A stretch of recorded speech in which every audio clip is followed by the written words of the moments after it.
Assalamualaikum warahmatullahi wabarakatuh. Alhamdulillah. Nahmaduhu wa nasta'inu wa nastaghfiruh wa na'udzu billahi min syururi anfusina. May yahdihillahu fala mudhillalah wa may yudlilhu fala hadiyalah.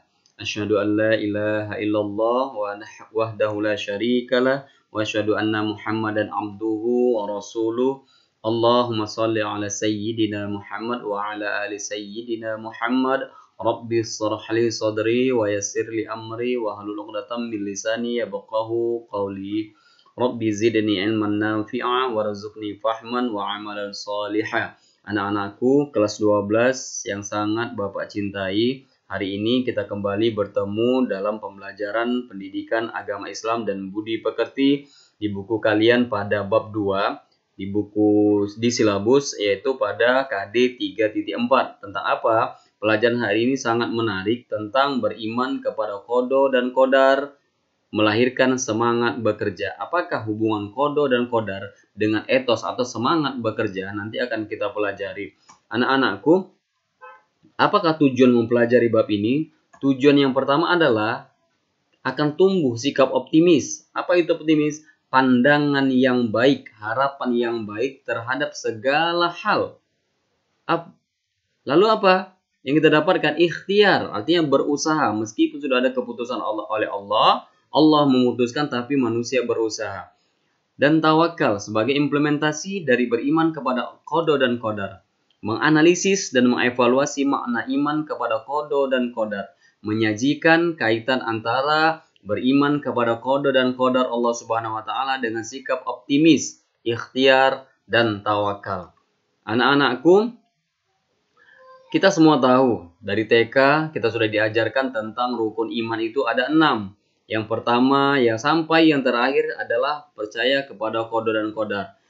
Percaya atau cerita kepada kodo dan kodar ini bisa jadi omong kosong belaka atau cuma cakap-cakap saja apabila kita tidak percaya kepada Allah. Bagaimana mungkin kita percaya kepada hari kiamat? Bagaimana mungkin kita percaya kepada kodo dan kodar sedangkan kita sendiri tidak percaya kepada Allah? Percaya dalam bahasa Arab itu artinya iman. Iman itu melahirkan 3 unsur. Apa unsurnya? Tasdiqun bil qalbi, dibenarkan dengan hati, ya. Percaya dengan hati. Wa iqrarun bil lisan, diucapkan dengan lidah. Jadi dibenarkan dengan hati, diucapkan dengan lidah. Wa af'alun bil arkan, dibuat dengan kelakuan, dengan perbuatan. Jadi bagaimana mungkin kita mengatakan, bibir kita mengatakan bahwa kita adalah orang beriman, padahal perilaku kita sehari-hari tidak mencerminkan orang yang beriman. Contoh, bagaimana kita percaya kepada kodo dan kodar, bagaimana kita percaya kepada hari kiamat sebagai kewajiban kita sebagai muslim, sementara kita sendiri tidak percaya kepada Allah. Apa indikasinya? Kita mungkin dengan gampang, dengan rasa enteng meninggalkan segala perintah Allah. Contohnya apa? Sholat. Padahal dalam surah Toha ayat ke-14 Allah sudah katakan, Innani anallah. Sesungguhnya aku itu adalah Allah. La ilaha illa ana. Tiada Tuhan selain aku. Fa'budni. Maka sembahlah aku. Maka bagaimana cara menyembahku, kata Allah? Wa aqimis sholat. Cara menyembahku itu dengan menegakkan sholat. Lizikri. Wa aqimus sholat lizikri. Tegakkanlah sholat untuk mengingatku. Ini kata Allah. Maka anak-anak Bapak, mungkin sebuah sugesti, motivasi, atau tamparan. Sejauh ini sudah seberapa kali kita meninggalkan atau mengabaikan atau merasa enteng, merasa ringan meninggalkan perintah Allah. Padahal sholat itu adalah tiang agama. Anak-anakku, pembelajaran tidak akan bisa berlanjut apabila kita sendiri tidak memulai dari awal. Baik, namun akan Bapak terangkan juga pengertian kodo secara etimologi. Artinya pengertian kodo itu secara bahasa ada 3. Pemutusan yang dalilnya dalam surah Al-Baqarah. Ada perintah dalam surah Isra ayat 23. Dan pemberitaan dalam surah Al-Hijr ayat 66. Pengertian kodo menurut Imam Zuhri berkata, secara bahasa memiliki arti yang banyak dan semua pengertian yang berkaitan dengan qada kembali kepada makna kesempurnaan Allah.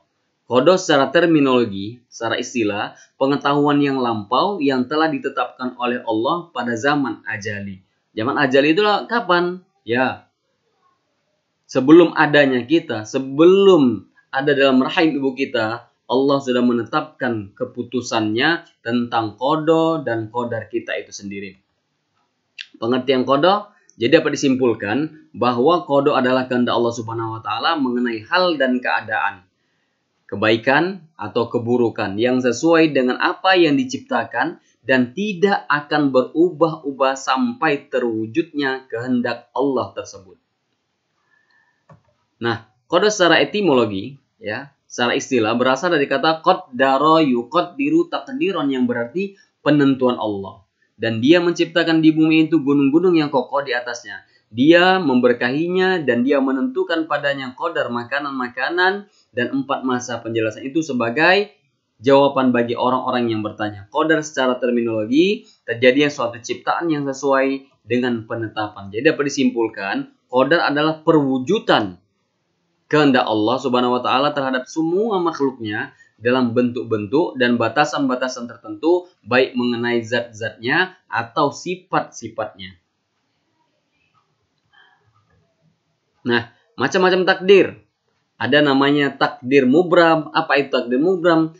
Merupakan ketentuan Allah Subhanahu wa taala yang sudah pasti berlaku atas manusia tanpa dapat dielakkan lagi meskipun dengan ikhtiar, dengan berusaha.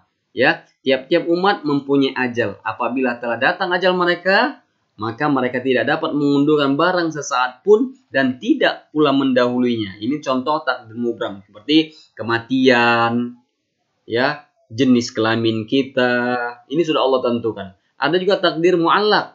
Apa takdir mu'allaq? Merupakan ketentuan Allah Subhanahu wa taala yang mungkin dapat diubah oleh manusia melalui ikhtiar bila Allah Subhanahu wa taala mengizinkannya. Apabila Allah Subhanahu wa taala tidak mengizinkannya, maka tidak ada satupun yang berlaku di dunia ini. Innallaha fa'alun lima yurid. Sesungguhnya Allah itu memperbuat apa yang Ia kehendaki.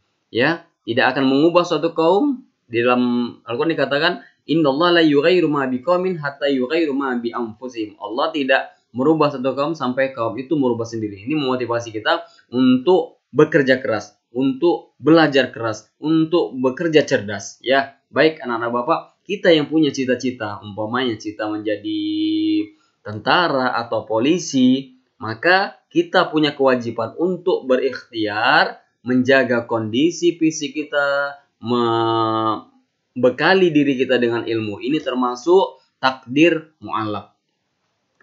Nah, apa tanda-tandanya orang yang beriman kepada qada dan qadar? Pertama, meyakini dan menyadari bahwa apa yang terjadi pada manusia pada hakikatnya merupakan ketentuan dari Allah.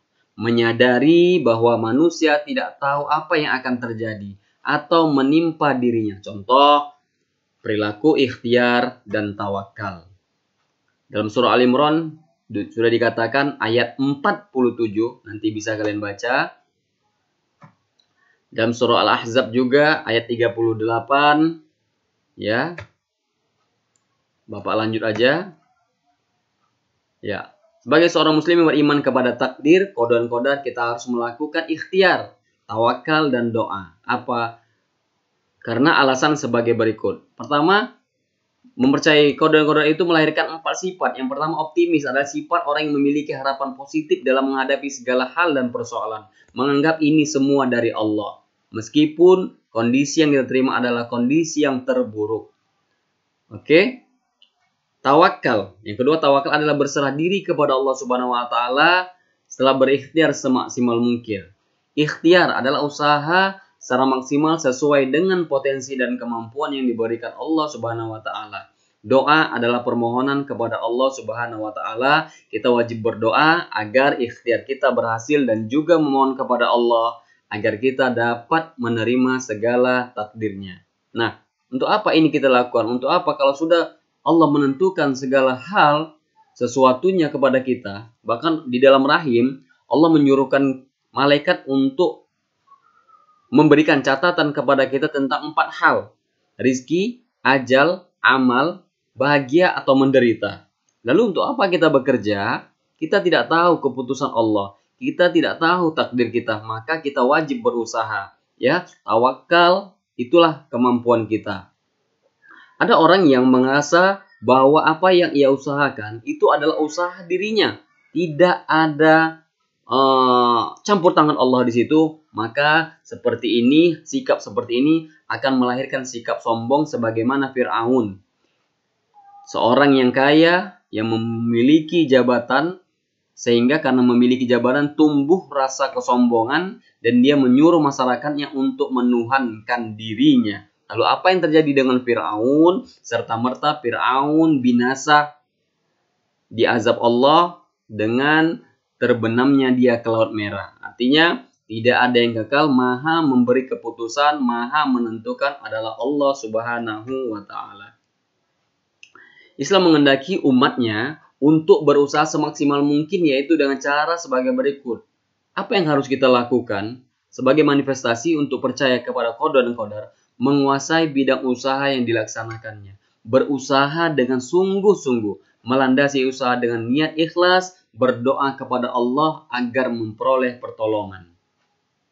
Nah, dalam surah Tolak, wa may yattaqillaha yaj'al makhraja wa yarzuqhu min haitsu la yahtasib wa may tawakkala 'ala Allah, dan dialah yang memberikan rezeki dari arah yang tidak disangka-sangka, dan barang siapa yang bertawakal kepada Allah, niscaya Allah akan mencukupkan keperluannya. Sesungguhnya Allah Ta'ala mengadakan ketentuan bagi tiap-tiap sesuatu.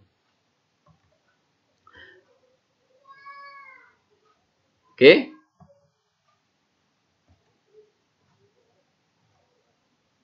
Menurut Imam Ghazali, tingkatan tawakal itu ada 3. Tawakal, keadaan hati yang senantiasa tenang dan tentram terhadap apa yang dijanjikan oleh Allah. Ada namanya taslim, menyerahkan urusan kepada Allah karena dia yang mengetahui segalanya. Ada tafwid, ridho atau rela menerima segala ketentuan Allah. Apakah hikmah beriman kepada qada dan qadar? Semakin yakin bahwa segala sesuatu yang terjadi di alam ini tidaklah terlepas dari sunnatullah, tentuan Allah. Semakin termotivasi kita untuk berikhtiar, berusaha untuk mewujudkan cita-cita kita. Meningkatkan optimis dalam menatap masa depan dengan ikhtiar yang sungguh-sungguh. Ya, meningkatkan keyakinan akan pentingnya peran doa bagi keberhasilan sebuah usaha. Tidak putus asa, itu yang paling penting ketika kita mengalami kegagalan. Kata Allah, la tai'asu min rauhillah. Jangan berputus asa dari rahmat Allah. Perilaku yang tercermin dari percaya kepada qada dan qadar itu terhindar kita dari sikap sombong. Sebab apa? Sebab kita menyandarkan segala sesuatu itu kepada Allah Subhanahu wa ta'ala. Banyak bersyukur. Jadi orang yang percaya kepada qada dan qadar itu banyak bersyukur dan bersabar. Meskipun nikmat yang kita terima tak salah sama dengan orang lain. Terkadang Allah memberikan suatu nikmat itu sesuai dengan kebutuhan kita. Bukan sesuai dengan keinginan kita. Kalau keinginan kita pasti seragam. Kita ingin menjadi orang yang kaya secara materi, orang yang indah, yang sedap dipandang mata. Oke? Melahirkan apa lagi? Dengan percaya kepada qada dan qadar, perilaku itu tercermin dengan optimis dan giat bekerja. Jadi sungguh-sungguh, ya. Sebab kita tidak tahu apa keputusan Allah terhadap diri kita. Yang kewajiban bagi kita adalah berusaha dan bekerja. Selalu tenang jiwanya. Slow, ya, santuy. Oke? Baik anak-anak Bapak, maka qada dan qadar ini bisa jadi cuman cerita-cerita saja. Kalau kita sendiri tidak percaya kepada Allah, bukti kita percaya kepada Allah ada syukur terhadap nikmatnya. Syukur ada terhadap nikmatnya kita aplikasikan dalam ibadah yang kita aplikasikan dalam sehari semalam 5 kali. Yakni apa? Sholat. Anak-anak Bapak, maka ini ada pantun buat kalian sebagai mengakhiri pelajaran hari ini. Dalam video yang singkat ini, anak udang di balik batu, jangan ditangkap dengan jala. Dirikanlah sholat 5 waktu, pasti bahagia sepanjang masa. Ada lagi, anak kelabang nempel di bahu, jatuh ke tanah tanpa merayap. Sholat jangan menunda waktu, alam kubur tuh amatlah gelap. Baiklah anak-anak Bapak, Mungkin demikianlah pelajaran yang dapat Bapak sampaikan melalui video yang sangat singkat ini. Lebih dan kurang Bapak mohon maaf. Apabila ada yang perlu ditanyakan, yang perlu kita sharingkan, silahkan kalian chat Bapak di tim. Oke, baik. Terima kasih. Assalamualaikum warahmatullahi wabarakatuh.